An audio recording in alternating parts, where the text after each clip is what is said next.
안녕하십니까. 9월 13일 유튜브 영상 제작을 시작하겠습니다. 먼저 잔고부터 살펴보겠습니다. 오늘 잔고는 714만원입니다. 해서 마이너스 14만원으로 마감을 했습니다.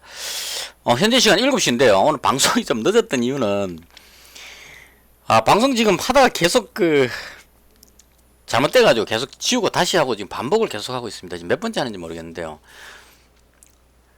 믿기지 않겠지만 제가 4시부터 지금 3시간 동안 이러고 있습니다. 그래서 이번 방송 요번에는 꼭 성공하고 끝내야 될 것 같은데 중간에 전화 와서 다시 하고 뭐 말하다가 말 꼬여갖고 다시 하고 뭐 이런 식으로 요즘 들어서 계속 힘드네요. 아마 힘든 이유가 제가 정치 관련주 정치 테마주 매수하고 나서 그 설명하는 과정에서 조금 힘든 것 같아요. 다른 거는 그냥 이야기해보면 되는데 이건 정치적 성향 쪽으로 봐버리게 되면 조금 이상하게 돼버리니까요. 그래서 그게 저한테 조금 힘든 부분입니다, 지금.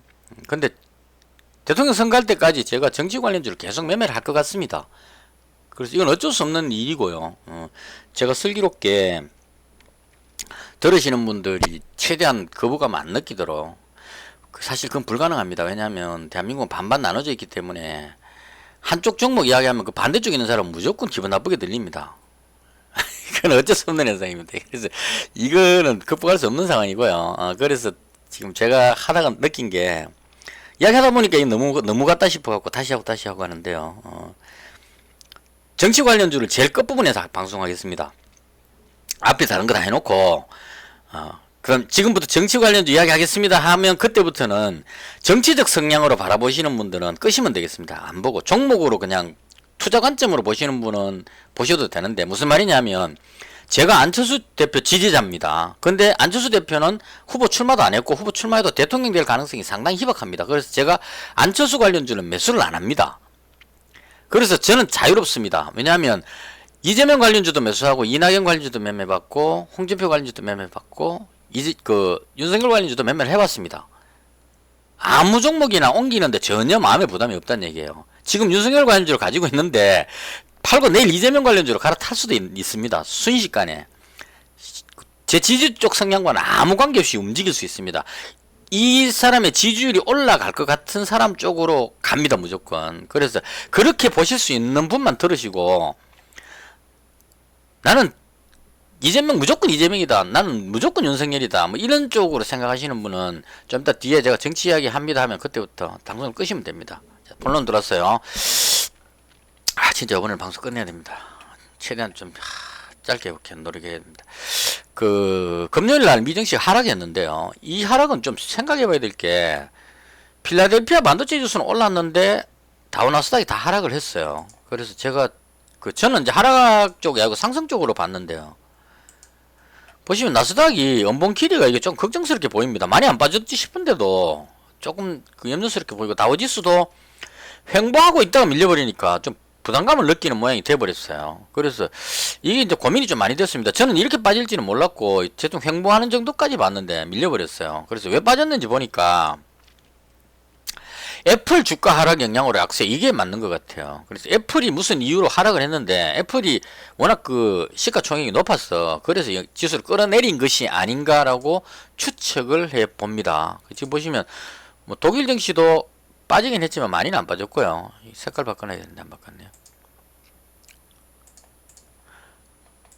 그래서 이 해외 증시 하락은 추세가 꺾여서 하락했다기보다는 지금 독일 증시가 현재 시간 보면 좀 반등하고 있죠. 그래서 추세가 꺾여서 하락했다기보다는 애플 주가 하락으로 인해서 일시적으로 하락하는 그런 느낌으로 보인다. 이렇게 정리하는 게 맞을 것 같습니다. 그래서 오늘 뭐 거래소는 보합이었는데 코스닥이 지금 하락했어요. 이게 기관이 2천억대를 팔아버렸습니다.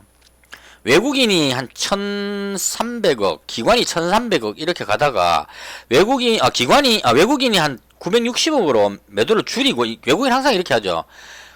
거의 집중 팔고 요즘 추세가 그렇습니다. 코스닥을 외국인들이 초장기엔 팝니다. 팔고 장 끝날 때 되면 다시 어느 정도 환매수 해갖고 들어올립니다. 이게 이제 들어올리고 싶어 들어올린 게 아니고 계속 팔면 물량이 없으니까요. 팔아서 지수를 누르고 싶은 것 같아요. 왜냐면 주식을 대부분 다 개인들이 가지고 있으니까 눌러가지고 쭉 빠지면 밑에서 잡고 싶어서 막 공포감을 조성해서 누르는 것 같아요. 눌렀다가 장 끝날 때쯤에 다시 환매수를 좀 합니다. 왜냐면 내일 또 팔아야 되기 때문에. 그래서 한 1,500억 매도했으면 그 중에 한 500억 정도를 환매수를 하면 그걸로 약간 덜 올리죠. 올려놓고 내일 또 다시 또 팔기 시작해서 또 내리고 이런 식으로 지금 계속 누르는 느낌을 가집니다. 개인적인 느낌에. 근데 오늘 기관이 2,170억 정도 엄청나게 많이 매도해버렸습니다. 그래서 이게 기관이 저렇게 갑자기 많이 파는 게 뭘까? 그래서도 안 팔고 했는데 왜 코스닥을 팔았을까? 이렇게 씹어봤는데 이건 뭐 정확한 이유는 모르겠습니다. 뭔가 지금 이쪽에 좀 문제가 생기지 않았나 싶은데요. 카카오하고 이쪽 그 인터넷 쪽에 무슨 그 정부 당국의 규제 뭐 이런 쪽으로 지금 안 좋아지니까 이 관련 쪽으로 해서 파는 건지 정확하게 모르겠지만 좀 밀리고 있습니다 현재. 그래서 그런 관점으로 코스닥이 좀 하락했기 때문에 분위기는 조금 안 좋은 상황이고요. 개인적으로 봤을 때는 추세가 끊겨서 내려간다고 보기에는 아직 좀 이르지 않느냐 이런 생각이 듭니다. 그래서 좀 반응해 줬으면 좋겠다, 개인적으로 그런 희망사항입니다. 그 다음 종목에 대한 부분인데요. 제가 금요일날 진단키트 관련주 두 종목을 반반 매수하고 넘어왔습니다. 단기투자 계좌였어요. 휴마시스하고 랩지노믹스 이렇게 가지고 넘어왔는데요. 금요일날 그 뉴스가 뭐가 나왔냐면 미국에서 자가 진단키트를 중심으로 해서 진단키트 쪽에 2조대에 해당하는 투자를 한다 이런 뉴스가 있었던 것 같습니다. 그 바이든 행정부에서. 그래서 그렇게 얘기됐을 경우에 이제 그 정권사에서 나온 리포트 쪽으로 봤을 때 SD 바이오센스가 수혜를 입을 것이다 이렇게 나왔던 것 같아요. 그래서 오늘 아침에 SD 바이오센스가 좀 많이 올랐습니다. 그동안 너무 빠졌기 때문에 급등하는 모습이 나와가지고 한 15%대인가 올라갔던 것 같은데요. 쭉 올라가다가 그 다음 뒤에 밀려버렸습니다. 그래서 이 부분이 끌어올리면서 다른 종목들이 다 따라 올라갔어요. 이 분봉이거든요. SD 바이오가 2등으로 높이 올랐던 것 같고요. 왜냐면 SD 바이오가 미국 쪽에 주로 있기 때문에 바이든 행정부가 거기 투자하면 미국에서 수혜를 볼 것이다 이렇게 되겠죠. 그 다음 올라가니까 등달아서 이제 휴마시스는 SD-바이오를 많이 따라가니까요. 따라 올라갔고요. 물론 밀렸지만 그 다음에 랩지노믹스도 비슷한 모양으로 밀리고 그 다음 시젠 올라가다 밀리고 이렇게 됐습니다. 그래서 이건 금요일 댓글에 PCR 그 진단키트 쪽에 매매하시는 분 보유하시는 분이신 것 같아요. 제가 자가 진단키트를 이야기하니까 PCR이 그 없어진다는 게 말이 되느냐, 그 무증상 감염자가 또 전파를 시킨다 뭐 이런 쪽으로 해가지고 예, 좀 그 저한테 그 좀 비판적인 표현으로 글을 주셨는데 이건 조금 오해가 생기지 않았나 싶어요. 지금 그 제가 말씀드린 거는 미국에서 PCR 검사를 앞으로 점진적으로 줄이고 자가진단 키트 쪽으로 바뀐다는 거를 그 말씀드린 겁니다. 이건 제가 말한 게 아니고 언론에서 나온 부분입니다. 그게 이제 위드 코로나라 그래가지고 PCR 검사를 하게 되면 위드 코로나가 안 되죠. 영국이 지금 그렇게 하고 있는데요. 그 위드 코로나로 하고 있는데요.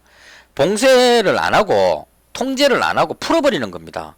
걸리면 걸리고 풀어버리는 겁니다. 그 어디서 나온 배짱이냐면 백신 접종을 계속 하고 있기 때문에 백신 접종을 계속 하면 감염되더라도 그렇게 심하지 않고 넘어갈 수 있다. 그래서 이제는 통제 아니하고 정상적인 경제 생활을 하고 그 다음 걸리는 사람들은 치료를 하면 된다는 얘기죠. 치료하고 백신 접종을 계속해 나가면 집단 면역이 돼가지고 해결될 것이다. 이게 이제 영국 쪽에서 추구하는 그 방식입니다. 그래서 그렇게 가려면 PCR 검사는 조금 안 맞다는 거죠. PCR 검사는 초창기 때 균을 증폭시켜서 하기 때문에 확진자를 계속 많이 찾아내게 되죠. 그럼 그 사람들 다 격리해야 되니까 위드 코로나가 안 된다는 얘기입니다. 그래서 자가진단 키트를 하게 되면 초창기 때 균이 조금씩 있는 사람들은 증상이 안 나온다는 얘기죠. 거기에 안 나오니까 그렇게 검사해가지고 그 자가진단으로 증상이 나올 정도의 심한 사람들을 찾아서 치료를 하는 겁니다. 그럼 나머지 사람들은 정상 활동을 한다. 이런 개념으로 지금 가고 있는 것 같아요. 미국도 그렇게 추진하는 것 같고. 그래서 자가진단 키트 쪽으로 미국에서 그런 쪽으로 앞으로 추진하려고 한다는 걸 말씀드렸는데 이게 그 우리나라 쪽으로 그렇게 들려서 그런 건지 모르겠지만 PCR 검사가 없어진다는 게 말이 되느냐 이런 쪽에 이제 논리를 주셨는데요. 근데 우리나라는 반대입니다. 지금 우리나라는 의협 쪽에서도 그렇고 정부에서 자가진단 키트 때문에 확진자가 늘어나고 있어서 자가진단 키트 허가내 준 걸 없애야 된다 이런 주장을 하고 있는 상태입니다. 그래서 우리나라는 자가진단 키트가 전혀 안 먹히는 곳입니다. 지금 현재. 그래서 그거는 걱정 전혀 안 하셔도 되고 그 제가 아까 보여드린 대로 분봉으로 보시면 자가진단 키트는 같이 움직입니다. PCR 검사든 자가진단 검사든 관계없이 보시면 분봉으로 보시면 그 모양이 똑같습니다. 높이의 차이만 있지. 다 똑같이 쫙 올라갔다 쭉 빠지는 흐름 나오잖아요. 이렇게 나오니까 자가진단 키트를 가지고 계신다면, 그 진단 키트 종목을 가지고 계신다면 저하고 같은 쪽에 계신 거기 때문에 저한테 비판하시는 거는 논리적으로 안 맞습니다. 빠지면 같이 빠지고 오르면 같이 오릅니다. 그래서 아마 시젠 가지신 분이 아닐까라고 추측을 해보는데요. 시젠이든 뭐든 같이 움직입니다. 진짜로. 그래서 이건 같은 쪽이니까 우리 편이니까 저하고 논쟁하실 필요가 전혀 없다 이 말씀을 드리겠습니다. 자, 그 다음에 오늘 밀린 부분, 일단 SD바이오가 대장이었기 때문에 가파르게 빠지고 있다가 이걸 쭉 이렇게 올라가기는 좀 부담스럽죠. 그 물량을 좀 어느 정도 가정해 보겠습니다. 세력들이 물량을 던져갖고 눌렀다고 쳐봅시다. 물량 다 던져놨는데 이걸 끌어올려서 올리면 헐게 팔고 사게 팔고 비싸게 사야 되는데 그렇게 안 하죠. 눌러가지고 최대한 틀 겁니다. 오늘처럼 이렇게 누르면 물린 사람들 손절하는 사람이 생기거든요. 쭉 올라갈 때 따라왔는 사람들이 이렇게 누르면 손절한다는 얘기입니다. 그 손절 힘으로 이렇게 내려오는 거죠. 어느 정도 내려놓고 나서 충분히 내려왔다 싶으면 그때 다시 매수를 해가지고 물량 확보하고 끌어올릴 겁니다. 그래서 갑자기 SD바이오 센서가 대장이 되어버렸기 때문에 이 모양으로 이렇게 올라가는 거는 좀 이상하죠, 모양이. 그래서 그런 관점으로 밀렸다 이렇게 보시면 되고, 이건 이 부분이 조금만 진정이 되고 나면 그 다음에 올라갈 가능성이 높다 이렇게 봅니다. 그래서 얘가 대장이기 때문에 대장 뒤로 밀어버리면 뒤에 게 다 따라 내려가 버립니다. 덩달아서. 그래서 그런 관점으로 간다 이렇게 보시면 될 것 같고요. 그 다음 또 하락했는 이유가 오늘 확진자 코로나 라이브가 조금 이상했어요. 아직도 이상합니다. 지금 날짜별로 요일별로 추세를 보시면 일요일이 확진자 숫자가 가장 작게 나옵니다. 그래서 어제 확진자 숫자가 오늘 발표됐는데요. 얼마 나왔냐면 1448명 나왔습니다. 가장 작게 나왔죠. 그리고 나서 이제 쭉쭉 늘어가지고 수요일날 거의 한 1900명, 2000명이 나오는 이 패턴으로 계속 가고 있거든요. 그러면 오늘 코로나 라이브에 나오는 오늘 확진자 숫자는 어제보다 많이 나와야 되는 게 그 일반적인 방식이었습니다. 그렇게 나와야 되는 게 정상인데 지금 오늘 장중에 여기 얼마였냐면 어제보다 마이너스 250명이 나와버렸거든요. 지금 이제 비슷하게 맞춰져 가고 있죠. 이게 아마 모르긴 몰라도 끝날 때쯤 돼가면 어제보다 많이 나올 겁니다. 그렇게 되는 게 정상이고, 이건 왜 그렇게 생각하느냐 하면 확진자 숫자 나오는 게 지금 달리 감염자가 숫자가 바뀌는 게 아니고요. 감염자는 똑같이 있습니다. 지금 우리 생활 속에 쫙 퍼져 있습니다. 오죽하면 제가 근무하고 있는 편의점 평일날 야간 쓰는 아르바이트가 접촉자로 해가지고 지금 자가격리 들어갔습니다. 저희 아들이 지금 기숙사에 있는데 그 기숙사 식당에 밥 먹었는데 그 동선 어쩌고 해갖고 코로나 검사하러 갔습니다. 오늘 제 주변에서 안 보이던, 그러니까 이런 거 경험하기 어려웠었는데 제 가까운 곳에서 아는 사람들이 지금 감염 접촉자로 해갖고 검사 받는 이런 상황까지 왔다는 얘기예요. 그만큼 많이 퍼져 있다는 얘기입니다. 우리 주변에 있는데 왜 확진자 숫자가 달라지느냐 하면 검사를 작게 하기 때문에 그렇습니다. 확진자는 똑같이 있다고 쳐봅시다. 똑같이 있는데 이 중에 10만 명을 검사하면 똑같은 비율로 있으니까 어느 정도 숫자의 확진자가 나오겠죠. 그 다음 5만 명을 검사하면 확진자 숫자 반으로 줄죠. 그래서 일요일 숫자가 1400, 1500이고 수요일날 확진자 숫자가 2000명이 나오는 겁니다. 이건 왜냐하면 임시선별진료소가 휴일날 문을 닫기 때문에 대부분이. 그러면 검사할 수 있는 공간이 계속 줄어들었죠. 그리고 밀접 접촉자가 아닌 이상에는 조금 이상해도 휴일날 임시진료소도 없는데 일일이 찾아가서 그렇게 안 가죠. 나 휴일이 쉬고 그냥 휴일에 그냥 감기약 먹고 쉬고 월요일날 가보자, 화요일날 가보자 이렇게 해서 가는 겁니다. 그래서 그렇게 가니까 화요일쯤에 사람들이 많이 가니까 그 결과치가 수요일날 최고치가 나온다 이렇게 보시면 될 것 같아요. 그래서 오늘 이 숫자가 어제보다 많이 나와야 되는데 이게 적게 나와버리니까 장중에 이게 저도 고민했었습니다. 이거 밀릴 때 미국 호재로 올라갔는데 우리나라가 확진자가 확 줄어버리면 달라지죠 또. 그래서 그것 때문에 이게 뒤로 밀릴 때 이거 확진자가 너무 준다. 어제보다 250명 적게 되면 이렇게 되면 내일 발표되는 게 1100명, 1200명 나오는데 그러면 이거 2000명 나오다 1000명 나오면은 코로나 끝났다 이런 느낌으로 가버릴 수 있다. 이래서 고민을 되게 했는데 아무래도 이게 확진자 숫자가 200명대는 좀 아니다 이래 싶어서 그냥 가지고 있었거든요. 지금 보시면 장 끝나고 나서 비슷하게 맞춰지고 있습니다. 이거 아마 보면 어제보다 더 많이 나올 겁니다. 제 예상으로는 지금 제일 제가 주목하고 있는 게 인천인데요. 인천의 숫자가 지금 상당히 많이 나옵니다. 그러니까 서울 경기가 중심이 됐다가 인천까지 확장됐다는 얘기죠. 그럼 이 인천까지 확장됐다는 얘기는 충청도까지 확장될 수 있다는 얘기가 된다는 얘기죠. 그래서 이렇게 되면 수도권 쪽에서 점점점 확산하는 이런 모양새가 나오기 때문에 이게 안 잡히면 가면 갈수록 심각한, 특히나 추석이 다가오는 이 시점에 가면 되게 심각한 상황까지 갈 수 있지 않을까, 이런 쪽으로 생각을 합니다. 그래서 이 종목을 가지고 있다, 이렇게 설명을 드리겠습니다. 그래서 저하고 생각이 다르시면 제가 생각한 이 부분에 대해서, 말씀드린 부분에 대해서 잘못됐다고 생각하는 부분, 그러니까 생각이 좀 다른 부분에 대해서 의견을 적어주시면 좋겠어요. 그냥 그 생각이 틀렸고 왜 그렇게 했어, 이렇게 해버리게 되면 이게 제가 대응하기가 상당히 어렵습니다. 거기에 대해서 또 내 말이 맞습니다 이렇게 하기도 그렇고, 그렇다고 해서 또 자꾸 틀린다 하니까 말을 못 할 수도 없고, 그렇죠. 그러니까 제 생각을 그냥 말씀드리니까 여기에 틀린 부분을 그냥 가능하면 어떤 이유를 설명해서 이야기해 주시면 좋겠어요. 그래서 저런 건 괜찮죠. 진단키트, 코로나는 어차피 잡힐 거니까 진단키트는 지금 말하겠노. 근데 차라리 화장품 관련주 이게 낫지 않느냐. 나는 화장품 관련주가 맞다고 본다. 이거는 논리적으로 맞다고 봅니다. 저도 확진자 숫자 확 줄면 코스메카 코리아 매수할 거거든요. 왕이 부장도 온다 그러고, 그럼 확진자 줄면 당연히 이 종목을 사겠죠. 코로나 다 팔아버리고 팔 건데, 지금은 아직 확진자가 줄어들 것 같지 않다는 게 개인적인 생각이고, 그래서 가지고 있다. 당장 내일 확진자 더 줄어들면 아무 말 안 하셔도 제가 바로 팔고 그냥 화장품 관련주로 갈아탑니다. 그래서 그렇게 설명을 드리겠습니다. 자, 그 다음에 오늘 2차전지 관련주들이 좀 강한 모습을 보였는데요. 이건 2차전지는 최근 들어서 계속 강합니다. 이게 전기차, 수소차 이쪽으로 해서 계속 이야기해서 그렇지 않나 싶고요. 이건 제가 매매를 안 했기 때문에 왜 강한지 구체적으로 찾아보지는 않았습니다. 너무 많이 올라버려가지고 들어가기도 조금 부담스럽고, 그래서 일단 좀 강했다, 이 정도로 정리하고요. 그 다음 이제 하이라이트입니다. 대선 테마주입니다. 정치 관련주에 거부감이 있으신 분은 여기서 끄시면 되겠습니다. 지금 한 17분 정도 됐는데요. 끊으시면 되겠습니다. 자, 금요일날 제가 윤석열 관련주에 해당하는 서현과 서현이화를 중기투자 관점으로 매수했습니다. 왜 중기투자에 매수했냐면 당장은 윤석열 관련주가 못 올라갈 가능성이 있어 보이기 때문에 좀 길게 가봐야 될 수밖에 없는, 그냥 밀릴 때 손절을 덜 하기 위해서 중기투자를 잡았습니다. 단기 투자에 가지고 있었으면 밀리면 손절해야 됩니다. 그래서 그런 관점으로 우선은 밀리더라도 실적 관점으로 해서 돌아갈 것 같다 싶어서, 자동차 관련주니까요. 자동차 관련주로 묻어갈 것 같다 싶어서 역으로 올라갈 만한데, 서현이화가 특히 그렇습니다.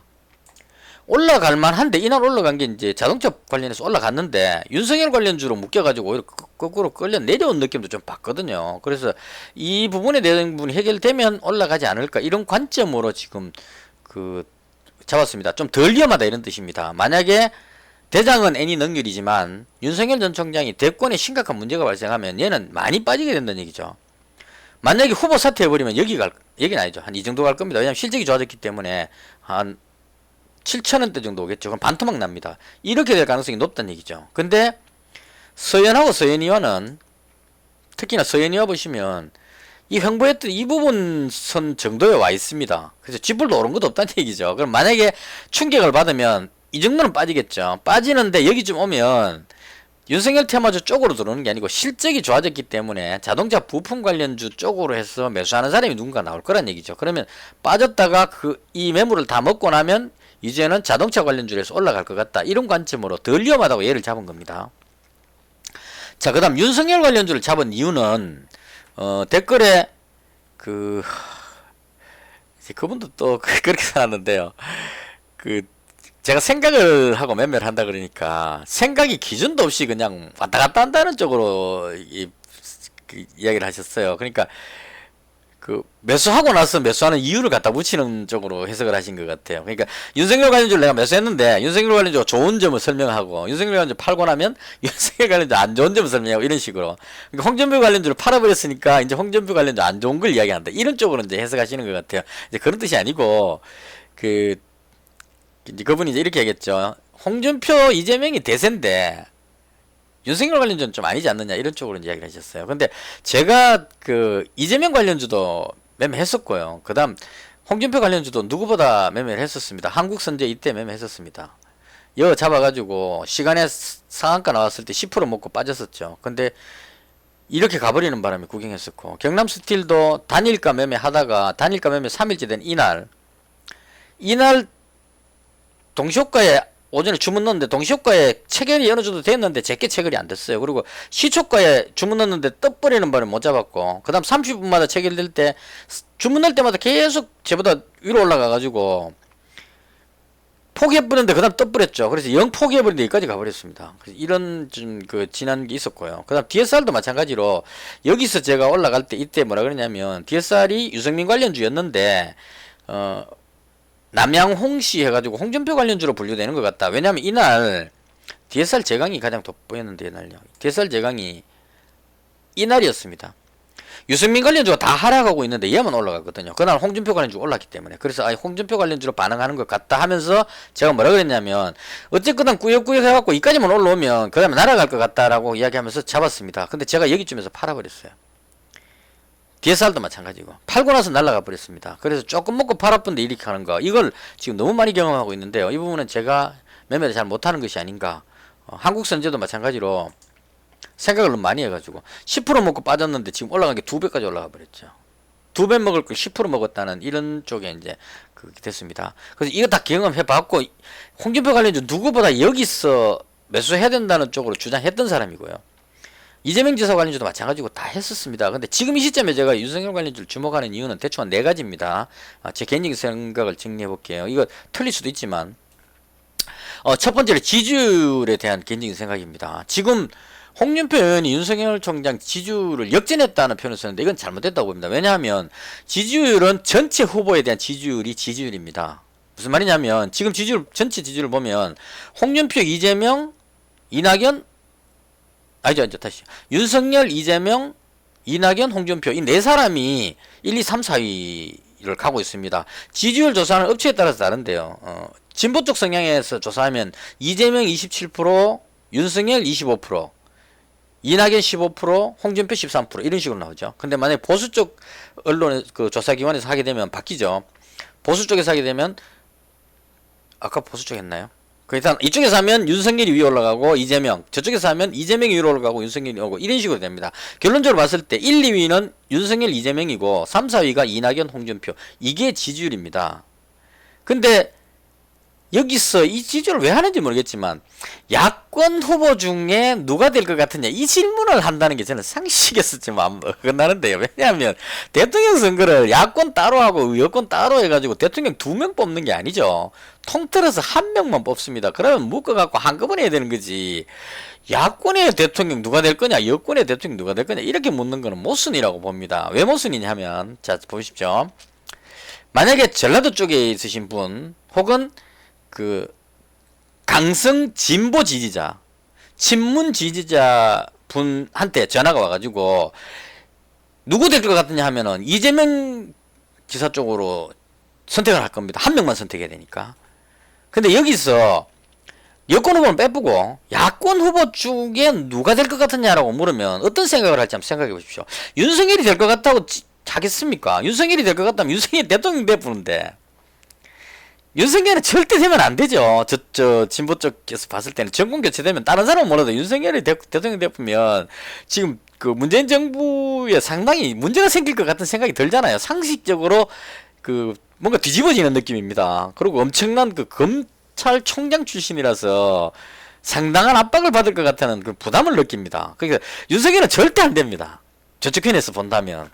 저라도 그럴 것 같아요. 자, 그럼 그 사람 누구 찍느냐? 윤석열 절대 안 되게 하려면 어떻게 되느냐? 윤석열 말고 될 만한 사람, 딴 사람 모여갖고 밀어보면 윤석열이 떨어뜨리면 된다는 얘기입니다. 자, 그렇게 해서 그런 사람이 누구냐? 홍준표 의원이죠. 그래서 홍준표 의원이 전라도 쪽에, 진보 쪽의 지지율이 압도적으로 높습니다. 그래서 이게 너무 높다 보니까 홍준표 의원이 노무현 전 대통령 까지 찾아가가지고, 빈소 찾아가가지고, 거기서 묘소 참배하고, 대충 나오는 거 보니까 노무현 대통령을 참 좋아했다, 이런 뉘앙스로. 자, 솔직히 그건 조금 낯간지러운 소리입니다. 왜냐면 노무현 대통령 임기 끝나고 나서 김해 봉화마을로 가셨을 때, 그때 상당히 비난 많이 했습니다. 많이 했는데 그 오만 비난 다 해놓고 이제 와가지고 내가 좋아하는 사람이었다 이래버리면 좀 낙한지럽죠. 근데 왜 그렇게 하느냐? 지금 표가 전부 그쪽에서 나오거든요.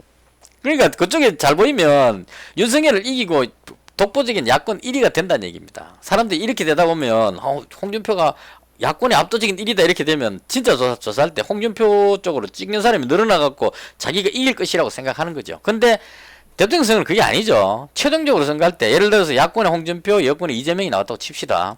투표할 때 누구 찍을래 하면 진보 쪽에 있는 사람이 누구 찍겠습니까? 100% 이재명 찍습니다. 그래서 홍준표 의원이 안 된다는 얘기입니다. 바꿔도 똑같습니다. 이거는 이쪽 편든다는 게 바꿔보십시오. 자, 대구에 살고 있는 태극기 부대 강성 보수 지지자입니다.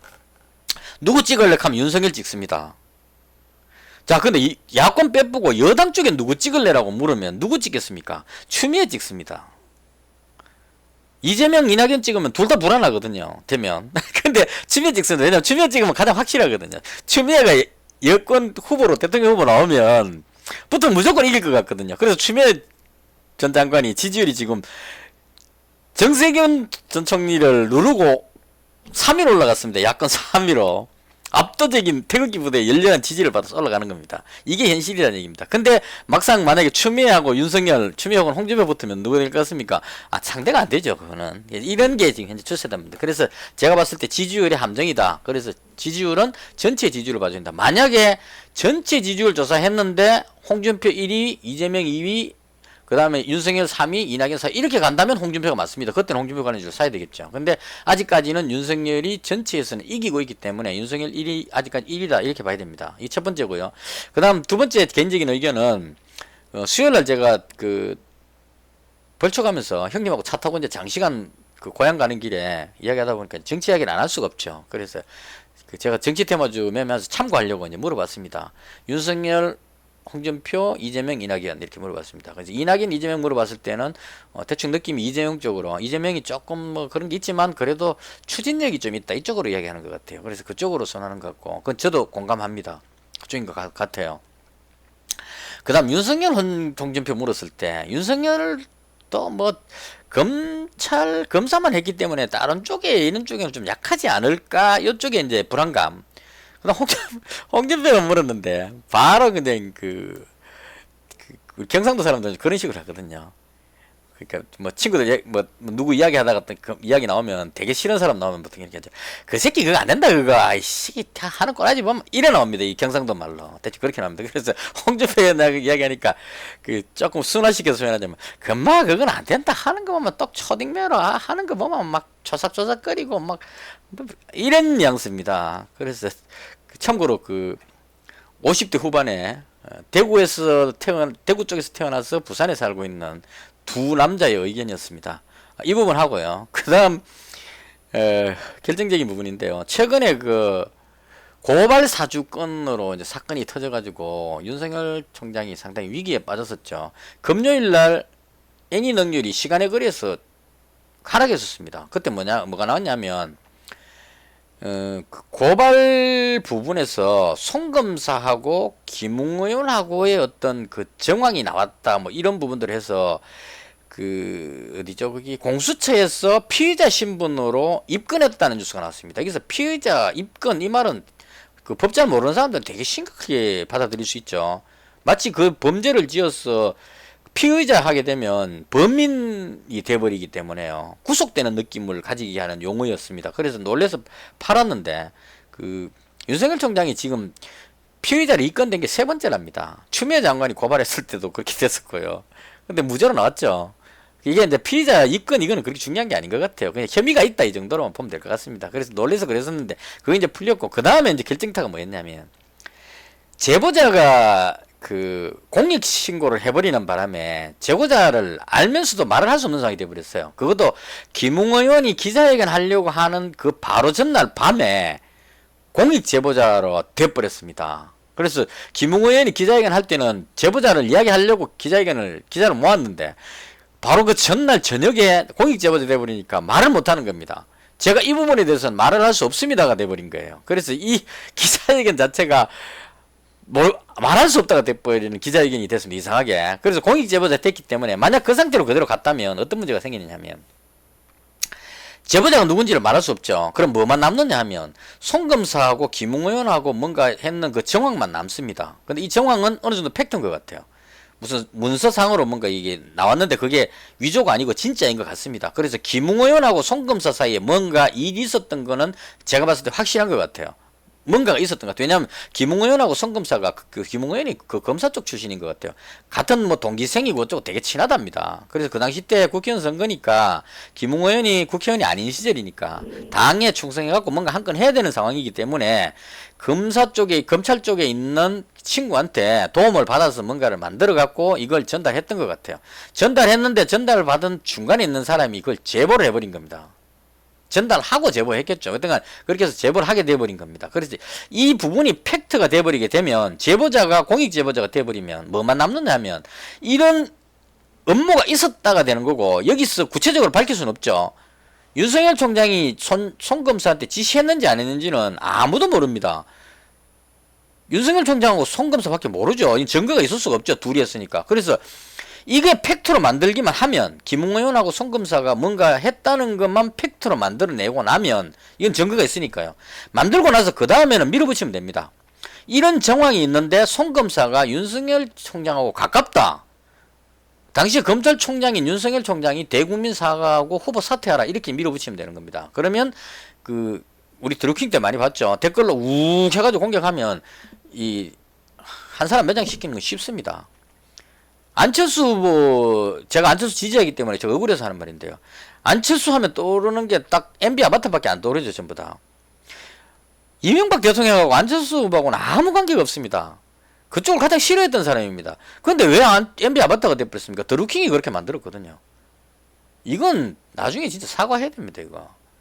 대통령 사과가 필요한 부분입니다. 김경수 경남지사가 그 당시에 그 문재인 캠프의 핵심 참모인데 지금 구속됐잖아요. 그럼 제가 있는데 사과를 지금 안 하면 좀 문제 되죠. 근데 일단은 뭐 그거는 뭐 대통령께서 안 하시겠다면 할 수 없는 거지만 이런 식으로 해서 한 사람을 이상한 사람 만들어 버리고 아직까지도 그걸 놀리고 있다는 얘기죠. 지금도 안철수 쪽 이야기하면 저쪽 편의 사람들은 MB 아바타 뭐 이렇게 해버리는 거죠. 간철수 MB 아바타 이런 식으로 이렇게 만들어 놓은 게 순식간입니다. 오세훈 시장 후보 시절에도 그렇잖아요. 생태탕집의 사장이 모른다 했었는데 그 갑자기 아들이 튀어나와가지고 내가 그 페러가먼지 뭔지 흰색 구두 신었는 그 오세훈 시장을 봤다 이래버리는 겁니다. 오래전 그것도 거의 엄청나게 오래된 그 시점에 생태탕집 아들이 오세훈 시장인 줄도 모르고 밥 먹으러 갔는데 그 구두 보고 오세훈 시장인 줄 알아버리는 이런 기적이 일어나는 게 이게 현실입니다. 그래서 이렇게 돼버리면 윤석열 총장이 상당히 위기에 빠질 수 있는 상황인데 여기서 결정타가 공익 제보자였던 누구죠? 조성은 씨인가? 이 사람이 툭 튀어나와버린 겁니다. 주말에 튀어나와가지고 내가 제보했다 이렇게 해버린 겁니다. 여기서 완전히 이제 판이 크게 흔들린 겁니다. 왜 흔들렸냐면 공익제보자로 입 다물고 가만히 있었으면 아무도 언급을 안 하기 때문에 이 제보 부분에 대해서는 나오지가 않죠. 공익제보니까 법적 보호를 받습니다. 그러면 남아있는 팩트인 송 검사와 김웅 의원만 나와가지고 이걸 윤석열 총장 공격하는 이쪽으로 해서 윤석열 지지율이 떨어지게 된다는 얘기입니다. 대통령 선거 끝나고 나면 뒤에 이게 사실이든 아니든 그 중요하지 않죠. 대통령 선거까지만 이걸 계속 끌고 가면 왠지 불안해 보이는 윤석열을 지지해서는 안 되겠다 이렇게 하고 홍준표로 갈아타자 이렇게 분위기가 된다는 얘기예요. 근데 이걸 제보자가 툭 튀어나와 버리니까 완전히 바뀐 겁니다. 왜 튀어나왔냐면 그 SBS인가 방송 나와가지고 제보자 본인이 공익 제보인데 나온 이유를 설명했는데 뭐라고 나왔냐면 윤석열 총장 기자회견 하는 거 보고 화가 나서 나왔다 이렇게 얘기했어요. 거기서 왜 나왔는지를 제가 추측해보면 이런 겁니다. 윤석열 총장이 뭐 덧보잡 이상한 언론 이런 거 이용해 가지 말고 메이저 언론에서 당당하게 정당하게 그 의혹 제기를 하십시오 이렇게 된 겁니다. 국회에서 필요하다면 부르십시오 이렇게 된 거예요. 그러고 나서 뭐라고 했냐면 제보하신 분도 뒤에 숨어 있지 말고 당당히 나오십시오 이렇게 해버린 겁니다. 여기서 열받아 버린 거예요. 이게 열받으면 안 되는 대목이거든요. 만약에 정치적인 어떤 계산이 있는 사람이고 뭔가 업무를 가진 사람이 그 말을 들었다면 그냥 더 잠수 타버립니다. 근데 그런 생각이 아니고 자기 나름대로 나는 역사적인 사명감을 가지고 뭔가를 했다는 난 떳떳한 일을 자랑스러운 일을 했다고 생각하는 사람 같으면 그 말 들으면 억수로 열받습니다. 이거 이해되실지 모르겠는데 나는 대한민국의 장래를 위해서 대한민국의 미래를 위해서 윤석열이 대통령 되면 대한민국 망하고 남북관계 절단나고 북한하고 쫑될 것 같고 이런 압박감을 느끼고 있는 사람이라면 예를 들어서 그런 성향의 사람이라면 윤석열 대통령 되면 대한민국이 망한다고 생각하겠죠. 그럼 내가 윤석열을 끌어내리기 위해서는 무슨 짓을 해야 되는 상황인데 내가 그 일을 했다. 얼마나 자랑스러운 일이냐 이런 얘기입니다. 그럼 만천하에 내가 이 영웅담을 이야기를 해야 되는 상황이죠. 왜냐하면 호텔에서 그 박지원 국정원장과 밥 먹고 나서 SNS에 자기가 그 찍고 나서 그 남긴 문장이 역사적인 뭐 뭔가를 기록할 그런 날을 계산하면서 그 말이 이제 요약하면 내가 오늘 큰일 했다 이런 단어 요약인 것 같아요. 그렇게 할 정도로 사명감을 가지고 일했는데 내가 원수로 보고 있는 저 윤석열이라는 사람이 나한테 뒤에 손짓하고 따뜻하게 나오라 이래버리니까 열받죠 당연히. 그래서 내가 그랬다 하고 탁 튀어나왔는데 여기서 이제 하나 걸리죠. 내가 제보했다 그러고 나면 제보했을 때 만약 이게 윤석열 총장이 관계가 없는 상황이라면 이 제보자도 김웅 의원하고 송 검사하고는 관계는 인정하는데 윤석열 총장이 지시했다는 거는 자기도 믿기 어려울 겁니다. 그래서 이게 만약 제보했는 게 지시한 게 아니라면 제보가 문제가 생기게 되니까 자기가 책임을 져야 되는 상황이죠. 상대방이 검찰총장 출신인데 그래서 여기서 뭐라고 그러냐면은 내가 제보하려고 한 게 아니고 사고였다 이렇게 이제 그 또 범인 취재할 때 검사가 이제 범인 앉혀놓고 네가 그랬지 이랬을 때 제가 안 그랬습니다 하고 이제 이거 변명할 때 그때 나오는 이 모션입니다. 이건 내가 제보하려고 했던 게 아니고 사고였다 이렇게 이야기를 한 거예요. 그까지 좋았는데 왜 사고였냐고 물으니까 거기서 대답 나온 게 이제 이게 팩트입니다. 그 국정원장하고 호텔에서 만나서 이제 그 이야기했다는 그게 나왔죠. 그래서 이제 그 조성은 씨가 했는 말이 원장님하고 나하고 계획했던 날짜는 이날이 아니었는데 나를 배려해서 해준 날짜는 이날이 아니었는데 그 기자가 치자 그러고 제보를 끼워버렸다 이런 얘기죠. 그래서 이건 사고였다. 내가 내가 그날은 아니고 뒤에 타이밍 맞춰갖고 해야 되는데 기자가 지 맘대로 제보해버렸기 때문에 내 책임 아니다 이 말이죠. 그래서 이 말이 모든 걸 다 함축하고 있는 거죠. 박지원 국정원장이 그 엄청난 나이 차이에도 불구하고 호텔에서 이 대선 시기에 정치권에 있는 정보를 알고 있는 사람을 호텔에서 사적인 대화를 하기 위해서 만났다. 이 자체만으로 공격의 빌미를 제공한 겁니다. 그래서 이제는 윤석열을 고발 사주로 공격하면 국정원 게이트가 되어버리는 겁니다. 국정원이 대선에 참여했다. 정치에 참여한 사건이 되어버리기 때문에 양방이 서로 공격하면 이제 흐려집니다. 초점이. 사람들이 윤석열이 설마 그랬겠어라고 생각하고 있던 이쪽 편에 있던 사람들 야권 쪽 지지자層에서 봤을 때는 그러면 그렇지 박지원이었네 이렇게 돼버리는 겁니다. 한 방에 그냥. 왜냐면 박지원 국정원장이 전례가 그 전직이 화려합니다. 그분이 워낙 뛰어난 사람이죠. 정치적으로. 뛰어나다는 게 나쁜 짓만 했다는 뜻이 아니고 정치 고단수라 이런 얘기입니다. 정치 고단수 대한민국 몇 명 있습니다. 지금 이해찬 전 의원 그 완전히 그 지금 더불어민주당의 핵심 그기죠. 상황이죠. 모든 걸 다 통과를 할 수 있는. 그 다음에 그 김대중 정부 시절에 박지원 국정원장 뭐 이런 스토리입니다. 그래서 박지원 이야기 딱 들으면 이쪽 편의 사람들은 에이 뭐 답 나왔네 이렇게 봐버리는 거죠. 그럼 이 부분이 지지율로 연결되면 이 법적으로 이거 증거는 못 찾아냅니다. 송 검사하고 김웅은 어떻게 찾아낼지 몰라도 윤석열 총장이 지시했다는 정황은 안 나옵니다. 내가 봤을 때 없습니다. 그거는 대선까지 이걸 계속 끌고 가기만 하면 윤석열 그 이미지를 깎아내릴 수 있다는 얘기죠. 이건 이명박 대통령 때 그 BBK하고 오세훈 시장 때 생태탕하고 그 이전에 김대엽 씨 뭐 있고 이런 거하고 비슷한 겁니다. 그때까지 밝혀지지만 않으면 계속 공격하는 거죠. 그럼 대선 토론 나와가지고 윤석열 총장 니가 왜 고발사주 했노? 이걸 계속 물고 늘어지는 이런 상황으로 가면 흐트러진다는 얘기죠. 논점이. 근데 이제는 이렇게 나오면 국정원장이 정치개입 횟내가 돼버리면 이쪽 사람들이 할 말이 생겨버리는 겁니다. 그래서 이 충돌해버리면 윤석열 총장 지지율이 안 내려올 수도 있겠다 해서 제가 윤석열 총장 쪽으로 현재 가지고 있는 상태입니다. 설명 길었다. 대충 이런 스토리를 가지고 있고요. 상대적으로 오늘 보시면 홍준표 관련주들이 밀립니다. 이거는 제가 봤을 때 제가 어떻게 해석하느냐면 홍준표 의원이 오늘도 그렇게 이야기했는데요. 지금 고발사주 의혹을 여당 쪽에서 국민의힘 쪽으로 공격한 겁니다. 이거는. 그리고 국민의힘 국회의원 사무실을 공수처에서 압수수색이 들어왔습니다. 김웅 그 의원 사무실에 있는 컴퓨터를 다 뒤지면 거기에 나오는 많은 정보들이 대선에 관계되는 상당히 중요한 치명적인 정보까지 다 들었을 거라는 얘기입니다. 그거 다 들고 와 검사해버리면 대선에서 핵심적인 정보가 다 적에게 노출되는 상황입니다. 막아야 되는 상황인데 홍준표 의원은 뭐라고 하냐면 당에서 윤석열 총장을 왜 감싸주느냐 이래버립니다. 완전히 따로 노는 거죠. 다른 사람들은 그 최재형 감사원장은 이 부분은 윤석열 총장한테 상당히 힘이 될 건데요. 공동 대응하겠다 하고 윤석열 총장 만나가지고 그 여당의 공격을 방어를 하는 겁니다. 이게 정상입니다.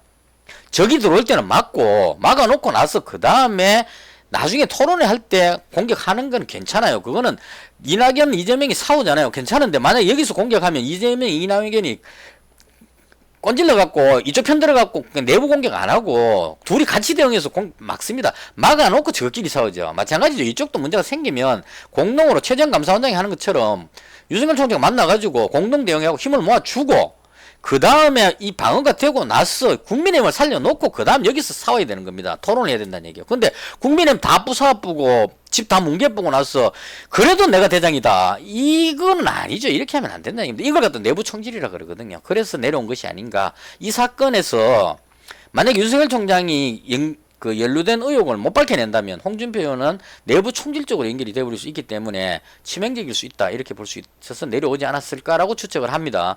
자, 그 다음에 오늘 특이했던 게 윤석열 관련주 쪽에 문제가 생기게 되면 국민의힘 쪽에 문제가 되기 때문에 여당 후보인 이재명 지사 관련주가 올라가야 되는 게 정상입니다. 근데 보시면 오늘 대장인 동신건설이 10%나 빠져버렸어요.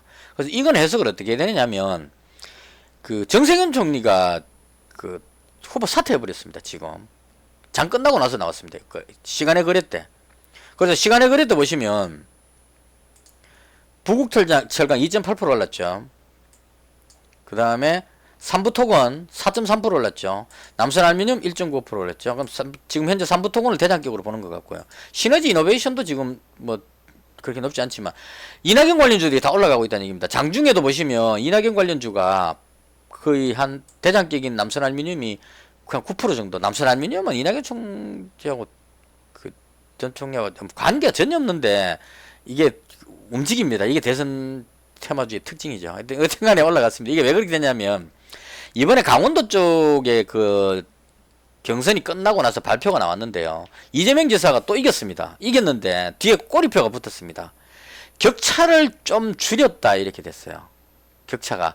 그러니까 대전하고 저쪽에서 했을 때 엄청나게 벌어졌는데 이걸 강원도 하고 나서 여전히 강원도에서도 이재명 지사가 1위 했는데 격차가 줄었다 이렇게 표현했습니다. 지금 대구 경북 쪽까지 해서 다 해가고 줄었는데 문제는 마지막 남은 게 호남이죠. 호남은 이낙연 대표가 압도적이라는 게 인식이 돼 있기 때문에 격차가 줄어버렸기 때문에 여기서 호남에서 뒤집기를 할 가능성이 있다. 이 여지가 남아져 버린 거죠. 그러면 올라갔던 이재명 지사 쪽은 이제 불안하니까 내려오는 거고요. 그 다음 이낙연 대표 쪽은 기대감이 생겼죠. 다 빠져있다가 희망이 남았네 해갖고 올라오는 이런 현상입니다. 여기다가 시간에 거래해서 정세균 총리가 사퇴했다 해버리니까 더 올라가 버립니다. 왜냐하면 정세균 총리가 사퇴해버리면 정세균 전 총리가 지지율이 얼마 안 되지만 그 부분이 전라도 쪽에서는 막 엄청나게 많은 영향을 가졌다는 얘기죠. 그게 전부 다 이낙연 대표 쪽으로 가기 때문에 전라도 쪽에서 호남 쪽에서 지지율이 역전될 수도 있다는 이런 쪽 흐름으로 가버렸다 이렇게 보시면 될 것 같습니다. 그래서 오늘 흐름은 그렇게 나왔고 저는 개인적으로 이쪽은 솔직히 그 장담 못하겠습니다. 왜냐하면 그 제 형님한테 물어봤을 때 이재명 지사를 좀 더 높게 평가했기 때문에요. 왜냐하면 다른 건 다 몰라도 뭐 이렇게 다 빼고 추진력이 있다 여기서 걸리는 것 같습니다. 지금 다른 거 다 빼고 이재명 지사의 이미지 중에 제가 가장 강하게 보는 것은 추진력 부분입니다. 뭐 이렇게 할 것은 확 밀어붙여버리죠. 다른 사람 잘 그렇게 못하거든요. 뭐 형수한테 욕하고 이런 거는 사실 그건 그렇게 안 중요할 겁니다.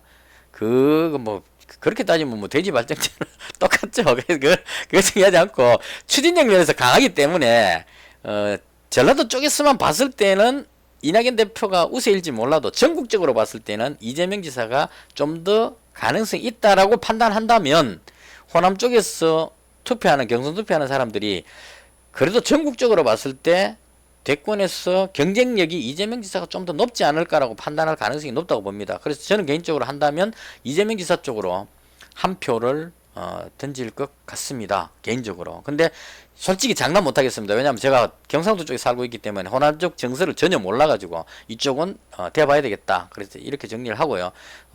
그래서 저 윤석열 총장 쪽은 저는 뭐 조금 더 아직까지 가봐야 되지 않을까, 지켜볼 만하지 않을까. 무엇보다도 지금 이 고발 사주 부분은 윤석열 총장에게 가장 자신 있는 분야입니다. 검사인데 이런 사건 발생하면 신났죠. 평소에 하던 일이기도 하고 범인들 다루는데 날고 뛰는데 뭐 그냥 말하는 거 딱 보면 바로 나오죠. 저는 그 딴 거보다 조성은 씨가 와, 그 공익 제보자였어. 내가 그랬다가 툭 튀어나오는 순간에 와, 깜짝 놀랐습니다. 이건 윤석열 총장의 능력입니다. 공익 제보자를 보호받을 수 있는 그 철문을 열고 본인 스스로 툭 튀어나왔다는 거에서 게임 끝났습니다. 이거는 조성은 씨가 앞으로 계속 기자회견 하면 할수록 함정에 빠져듭니다. 계속 질문하면 조성은 씨는 계속 말할 수밖에 없어요. 왜냐하면 나는 영웅적인 일을 했기 때문에 이걸 숨기면 안 되거든요. 대한민국을 위해서, 우리 편을 위해서 난 영웅 행동, 진짜 내 목숨을 던지고 했는 영웅적인 행동인데 이걸 비하하면 안 되거든요. 그래서 있는 거 다 까발리더라도 내 영웅적인 행동을 인정받아야만 하는 그 상황입니다. 이건 정말 중요한 부분입니다.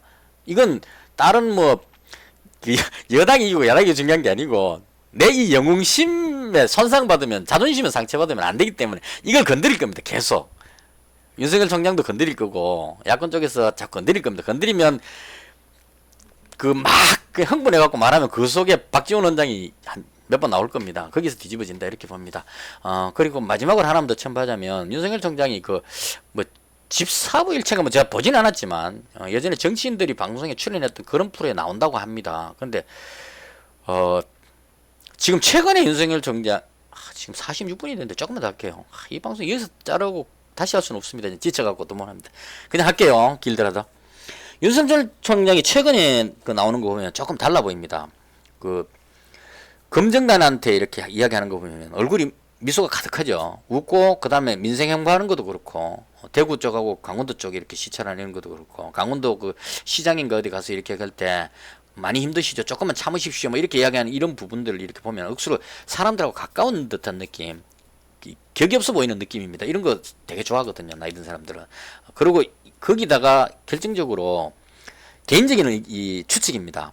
김건희 씨가 조만간에 나올 가능성도 있지 않을까 이런 생각도 살짝 듭니다. 왜냐하면 김건희 씨도 그 사업하는 사람이기 때문에 웬만한 건 강심장일 겁니다. 이거 뭐 쫄려갖고 뭐 뒤에 숨어있는 이런 가정주부 스타일이 아니고 미술관을 뭐 이렇게 주도하고 이런 정도면 웬만한 거는 그냥 그게 있습니다. 그게 몸에 배입니다. 자동으로.